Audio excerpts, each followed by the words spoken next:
Hello दोस्तों, कैसे हैं आप लोग। आज हम आपके लिए लेके आए हैं संस्कृत विषय का दीर्घ पाठ योजना। आज का हमारा प्रकरण है संधि।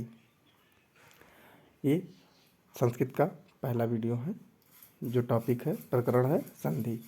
बाकी दीर्घ संधि, स्वर्ण संधि, व्यंजन संधि, अन्य पे भी आपको प्लेलिस्ट में वीडियो लेसन प्लान मिल जाएगा, तो आप प्लेलिस्ट में जाके देख सकते हैं।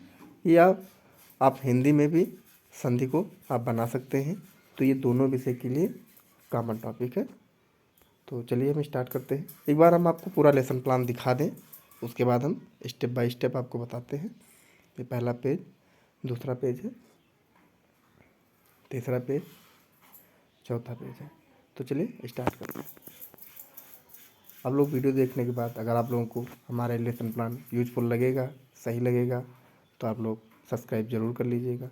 कमेंट के माध्यम से ज़रूर बताइएगा कि हमारा लेसन प्लान आप लोगों के लिए कितना यूजफुल रहा। तो प्लीज़ आप लोग चैनल को सब्सक्राइब कर लीजिएगा, कमेंट करिएगा और लाइक करिएगा। चलिए स्टार्ट करते हैं। सबसे पहले आप संस्था का नाम डालेंगे, जिस संस्था में आप टीचिंग करेंगे, दिनांक, कक्षा, विषय, उपविषय, चक्र और अवधि 40 मिनट। जो दीर्घ पाठ योजना है वो 40 मिनट का होता है। फिर आपका प्रकरण है संधि। फिर सामान्य उद्देश्य। प्रत्येक पाठ्य योजना में सामान्य उद्देश्य और विशिष्ट उद्देश्य होते हैं। ये सामान्य उद्देश्य और विशिष्ट उद्देश्य। सामान्य उद्देश्य आपके विषय से संबंधित होते हैं, विशिष्ट उद्देश्य आपके प्रकरण से संबंधित होते हैं। तो हम पहले सामान्य उद्देश्य देख लेते हैं कि आप छात्रों को शुद्ध संस्कृत हृदयगम कराते समय कठिन शब्दों को उच्चारण का अभ्यास कराना। 2, विचारों, शब्दों तथा वाक्यों के उच्चारण में शुद्धता लाना। 3, शब्दों, मुहावरों तथा अंतर कथाओं के कोष में वृद्धि करना। 4, छात्रों के चिंतन में स्पष्टता, सुगमता एवं क्रमबद्धता लाना। 5 है छात्रों के हृदय में भाषा विषय की शुद्धता, वृत्ति, गंभीर रहने के भाव पैदा करना। 6, विभिन्न लेखन शैलियों का परिचय कराते समय बालकों के मौलिक लेखन शैली को विकसित करना। उसके बाद आपका विशिष्ट उद्देश्य। पहला, विषय से संबंधित भाषा तत्व का ज्ञान देना तथा छात्रों को अच्छे व्यवहार को विकसित करना। दूसरा, छात्र गद्य उपखंड का आदर्श ढंग से वाचन करने में सक्षम हो, ये प्रयास करना। फिर आपका है सहायक सामग्री। कक्षा उपयोगी समस्त सहायक सामग्री जैसे लपेट, सैमपाट, चार्ट, मॉडल, रोलर बोर्ड आदि। शिक्षण विधि में प्रश्नोत्तर विधि, व्याख्याविधि, प्रदर्शन विधि, अनुकरणीय विधि। पूर्व ज्ञान। छात्र संस्कृत के बारे में सामान्य जानकारी रखते हैं। अगर आप हिंदी का बना रहे हैं तो आप लिखेंगे छात्र, आप संस्कृत की जगह पे यहाँ पे आप प्रकरण डालेंगे कि छात्र संधि के बारे में सामान्य जानकारी रखते हैं। यहाँ पे संस्कृत विषय नहीं डालना है, आपको डालना है संस्कृत की जगह संधि, प्रकरण संधि। तो आप डालेंगे संधि के विषय में सामान्य जानकारी रखते हैं। फिर प्रस्तावना प्रश्न निकालेंगे, जो सबसे महत्वपूर्ण होता है प्रस्तावना प्रश्न निकालना। सबसे पहला जो आपका प्रश्न है, यहाँ पे आप छात्राध्यापक लिखेंगे, यहाँ पे आप क्रम संख्या लिखेंगे। आप ऐसे प्रश्न लिखिए, यहाँ पे छात्राध्यापक या छात्राध्यापक क्रिया। अगर आप छात्र हैं तो छात्राध्यापक, छात्र है तो छात्राध्यापक क्रिया, और इधर छात्र छात्रा क्रिया है। फिर 1 क्वेश्चन नंबर, पहला है प्रश्न नंबर, हिंदी भाषा के दोनों वर्णों का नाम बताओ। स्वर और व्यंजन। कुछ व्यंजनों के नाम बताओ। खा, का, खा, गा।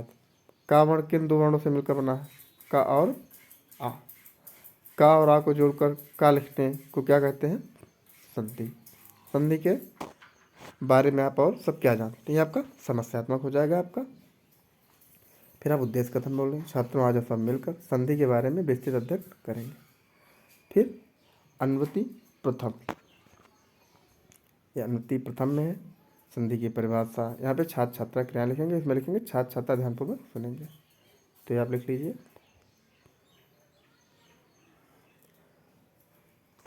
जैसे यहाँ लिखा हुआ है छात्र छात्रा ध्यानपूर्वक सुनेंगे, दोनों लिखना है आपको।